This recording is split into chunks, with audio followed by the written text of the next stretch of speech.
अस्सलाम वालेकुम everyone, this is me Syed Asma और आज हम डिस्कस करने जा रहे हैं डॉक्यूमेंटेशन की फॉर्मेटिंग के बारे में कि ये डॉक्यूमेंटेशन की जो फॉर्मेटिंग है वो किस तरह से होगी, किस तरह से फ़ॉन्ट रखा जाएगा, किस तरह से फ़ॉन्ट स्टाइल्स रखे जाएंगे और किस किस तरह से हमारे जो चैप्टर्स हैं उनको मैनेज किया जाएगा।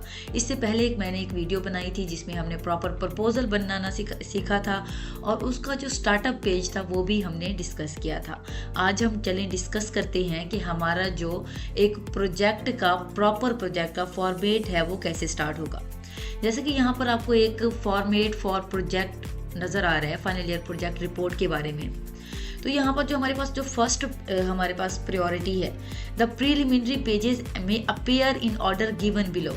ये वो पेजेस हैं जो कि आपके चैप्टर से पहले जो है नज़र आएंगे।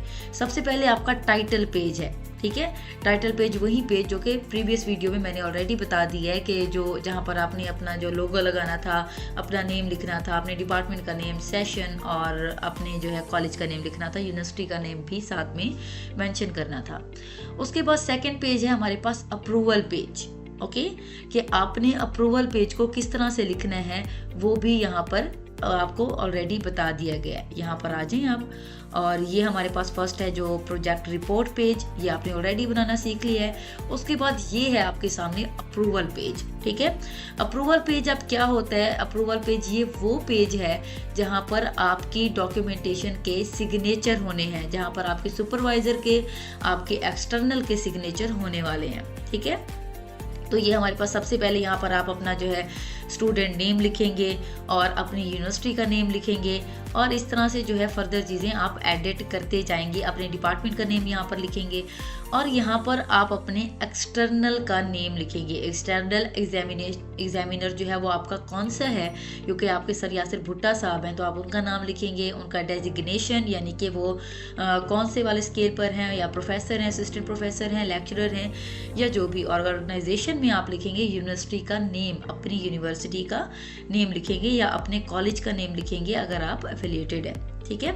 और उसके बाद है हमारे पास नेक्स्ट सुपरवाइजर, जो आपके सुपरवाइजर हैं जिन्होंने आपका जो प्रपोजल है अप्रूव किया था, आप उनका नाम लिखेंगे, उन टीचर का नेम लिखेंगे और उनका जो है डेजिग्नेशन लिखेंगे, यानी कि उनकी भी प्रॉपर जो है आप लिखेंगे कि उनका पेशा क्या है या फिर उनका जो स्टेट है, वो लेक्चरर हैं, वो प्रोफेसर हैं, वो असिस्टेंट प्रोफेसर हैं, जो भी हैं तो आप यहाँ पर मेंशन कर देंगे।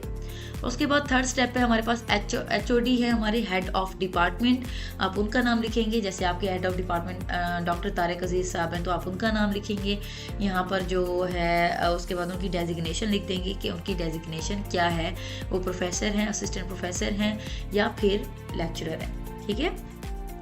तो हमारे पास सबसे पहला जो पेज है, इसके बाद अप्रूवल पेज के बाद जो हमारे पास पहला पेज आएगा, यहाँ पर जैसे डिस्क्राइब किया गया डेडिकेशन, ठीक है। और ये डेडिकेशन का पेज कैसे लिखा जाएगा वो यहाँ पर मैं आपको बताती हूँ। डेडिकेशन में आप लिखेंगे टू माई लविंग पेरेंट्स, या जिस चीज़ को आप शुक्रिया अदा करना चाहते हैं आप उसके बारे में यहाँ जो है थोड़ी बहुत जो है मोटिवेशनल पैराग्राफ लिख देंगे उनके बारे में।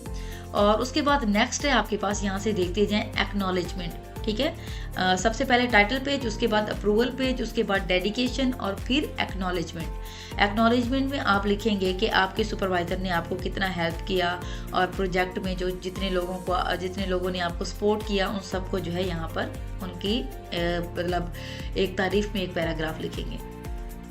और उसके बाद नेक्स्ट है हमारे पास प्रोजेक्ट ब्रीफ, जैसे कि यहाँ पर भी लिखा हुआ है प्रोजेक्ट ब्रीफ।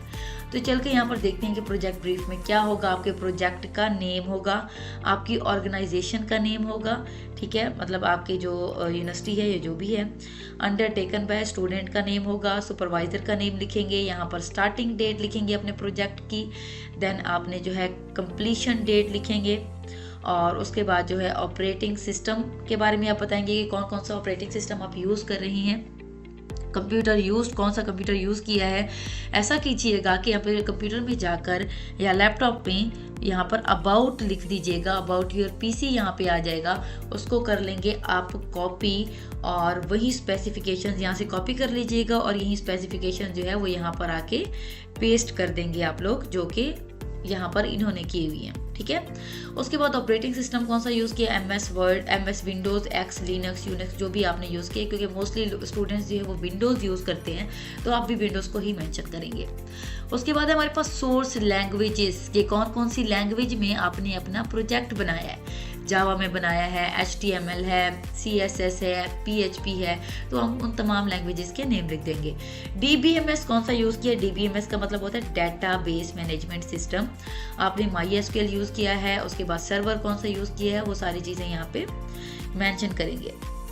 उसके बाद नेक्स्ट है हमारे पास टूल्स और पैकेजेस के कौन कौन से टूल्स को यूज़ करते हुए आपने ये बनाए हैं। MS ऑफिस को यूज़ किया है, एडिट प्रो यूज़ किया है और ड्रीमवेयर जो है आपने वो यूज़ किया। इन्होंने अपने तरीके से नाम लिखे हुए हैं, लेकिन आप अपने टूल्स में जो है MS ऑफिस का भी लिख सकते हैं, साथ साथ आप लिख सकते हैं कि आपने जो है इसको Visual Studio Code में बनाया है, XAMPP सर्वर को यूज़ किया है। ये तमाम चीज़ें आप यहाँ पे मेंशन कर सकते हैं। उसके बाद अब्स्ट्रैक्ट है, अब्स्ट्रैक्ट जो है यहाँ से भी देखते रहें वैसे कि अब्स्ट्रैक्ट जो है ये आपका वो पॉइंट है जो डिस्क्राइब करेगा कि आपके प्रोजेक्ट का जो एक समरी है वो क्या है, मतलब आपके प्रोजेक्ट किसके बारे में है, क्या बात कर रही है आपने इसमें, और कौन कौन सी चीज़ें जो है वो रिजॉल्व करने जा रही हैं। समझे कि एक ओवरव्यू है आपके पूरे प्रोजेक्ट का, ठीक है। उसके बाद हम चलते हैं टेबल ऑफ कंटेंट, जो कि यहाँ पर भी मेंशन है, table of content. Table of content में आप देखेंगे कि आपने कौन कौन सी चीज़ों को रखना है। सबसे पहले चैप्टर का नाम होगा आपका चैप्टर 1 में इंट्रोडक्शन, पहला चैप्टर होगा और उसका नाम क्या होगा, इंट्रोडक्शन। उस इंट्रोडक्शन में आपने प्रोजेक्ट इंट्रोडक्शन देना है, main theme, scope of project, ये तमाम चीज़ें आपने देख लेनी है। इसी तरह से सेकंड चैप्टर का नाम हमारा जो क्या होगा, सिस्टम एनालिसिस होगा, तो आप इसको भी एज इट इज मेंशन कर देंगे। और इसके फर्दर जो इसके अंदर की सब हेडिंग्स हैं उनको भी आप देख लीजिएगा, उनको भी इसी तरह से ही मैनेज करने हैं और पेज नंबर साथ साथ मेंशन करते रहिएगा ताकि आपको कोई प्रॉब्लम ना हो। उसके बाद चैप्टर 3 है सिस्टम डिज़ाइन, ठीक है। आप इसमें सिस्टम डिज़ाइन में लिखेंगे कि इंट्रोडक्शन टू सिस्टम डिज़ाइन और फर्दर चीज़ें, और अपना पेज नंबर भी साथ साथ मेंशन करते रहें। याद रहे कि ये टोटली ऑफिशियल आपके पास डॉक्यूमेंटेशन है जो कि हमारी गाजी यूनिवर्सिटी की वेबसाइट पर दी गई हैं, जो कि आपके सुपरवाइज़र जो सर यासिर भुट्टा साहब हैं, ये उनकी ही मतलब प्रिपेयर की हुई है, तो इसको लाजमी देख लें ताकि आपके जो वाइवा में हो तमाम स्मूथ चीज़ें आ जाए।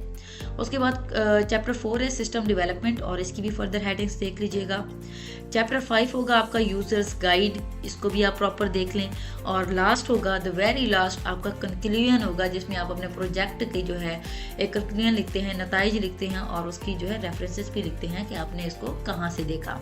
ओके, ये था आपके प्रोजेक्ट का एक कंप्लीट ओवरव्यू कि आपका जो डॉक्यूमेंटेशन है वो कहाँ से शुरू हो के कहाँ पर एंड होगी। ये तमाम बातें आपको इस वीडियो में क्लियर कर दी गई हैं। Thank you so much video को एंड तक देखने के लिए। चैनल को लाइक एंड सब्सक्राइब ज़रूर कीजिएगा ताकि आने वाली इन्फॉर्मेशन को आप जो है देख सकें अगर आप बेल आइकन क्लिक करते हैं तो। अल्लाह हाफिज़।